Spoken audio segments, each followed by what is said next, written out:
Fala galera, eu separei um corte aqui da imprensa esportiva falando tudo sobre o jogo do Vasco e Fluminense, grande vitória do Vasco no estádio do Newton Santos, lembrando que o Vasco ainda nesse jogo não tinha liberação de São Januário, lembrando que o próximo jogo contra o Coritiba, o Vasco deve mandar o jogo em São Januário, né, diante aí do seu torcedor. O Vasco hoje não estava jogando em seu estádio, mas tinha uma grande quantidade de torcedor, galera, uma quantidade muito grande, que eu acho que isso daí colaborou muito aí para esse resultado do Vasco. E um dia também que de Peck, né, galera? Gabriel Peck voltou a brilhar pelo time do Vasco. Fazia tempo que o Peck não tinha um bom jogo com a camisa do Vasco, e o Ramon Dias aí se firmando cada vez mais esse time do Vasco, galera. E vamos acompanhar aqui a imprensa esportiva do Sport Center falando tudo sobre esse jogo do Vasco. O link vai estar na descrição, galera. Crédito, direitos autorais ESPN do Grupo Disney.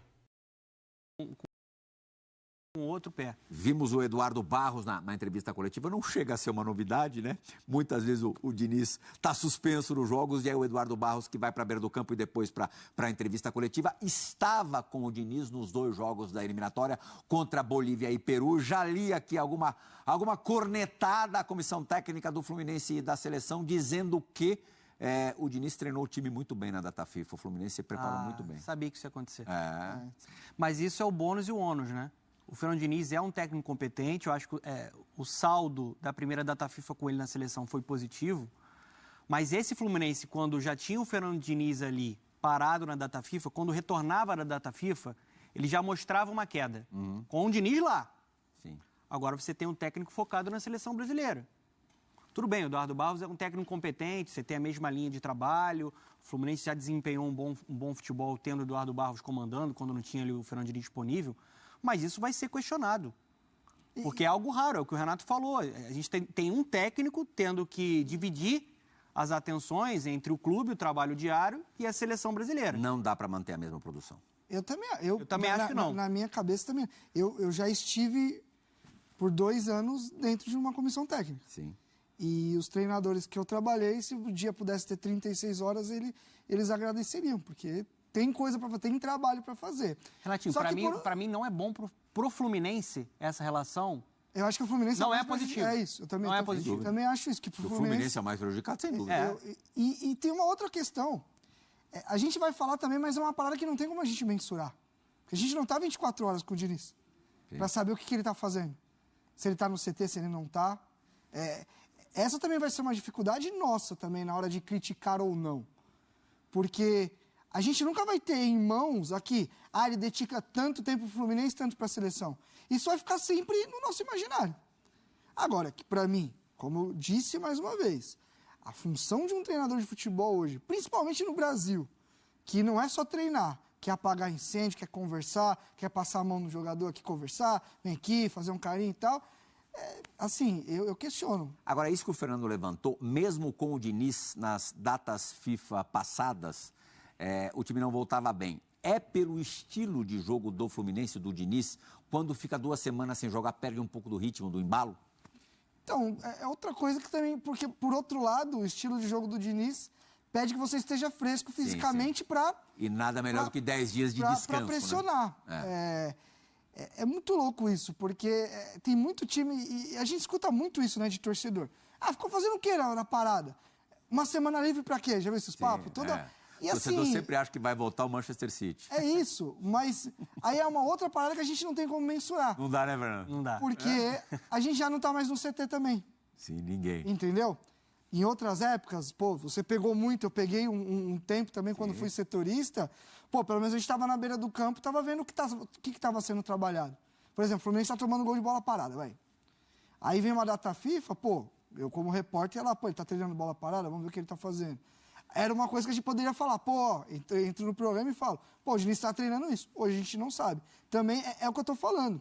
Quando a gente fala de trabalho de treinador, hoje a gente tem o jogo, que é uma parte importantíssima. Mas a gente não tem nada de dia a dia. A gente não sabe o que está sendo passado, o que está sendo treinado. E com relação ao Diniz, eu repito, a gente não sabe quantos % de tempo do dia dele está para a seleção e quanto está para o Fluminense. Então a gente vai ficar... essa discussão ela vai ser sempre pautada no resultado. Sim. Vai ser sempre. Fluminense perdeu, vai vir esse papo. Fluminense ganhou, não, olha lá, tá vendo, tá dando certo. é um negócio difícil. Eu confesso que eu não fico muito confortável em falar sobre isso. Mas fico confortável em dizer que, para um treinador hoje, para treinar um time, já é uma tragédia a vida dele. Para 2... É impossível. Dedicamos mais de 1 hora a esse Vasco e Fluminense. Daqui a pouquinho, depois da parada, falaremos da decisão da Copa do Brasil. Primeiro jogo amanhã a partir das 10. Galera, isso aí, a equipe do Vasco muito bem no Campeonato Brasileiro, se recuperando, né, aos poucos. Eu acho que os 3 próximos jogos, galera, do Vasco no Campeonato Brasileiro vai ser muito determinante aí para o Vasco sair da zona de rebaixamento. O Vasco tem um jogo atrasado que vai fazer no dia 25 contra o América Mineiro. O jogo vai ser no Independência. Segunda-feira, dia 25, 8 horas da noite. Antes desse jogo, o Vasco tem um Coritiba que provavelmente será em São Januário. Esse jogo vai ser próxima quinta-feira, dia 21, 7 horas da noite, né? São 2 times aí que estão na zona de rebaixamento. E o próximo jogo do Vasco na 25ª rodada do campeonato é o Santos, que é outra equipe também que está na zona de rebaixamento. Então o Vasco vai ter confrontos diretos. Eu acredito que esses 3 jogos podem tirar o Vasco da zona de rebaixamento, caso o Vasco consiga 3 vitórias consecutivas, né? Contra o Coritiba, contra o América e também contra a equipe do Santos. Contra o Santos vai ser dia 1º do 10, vai ser...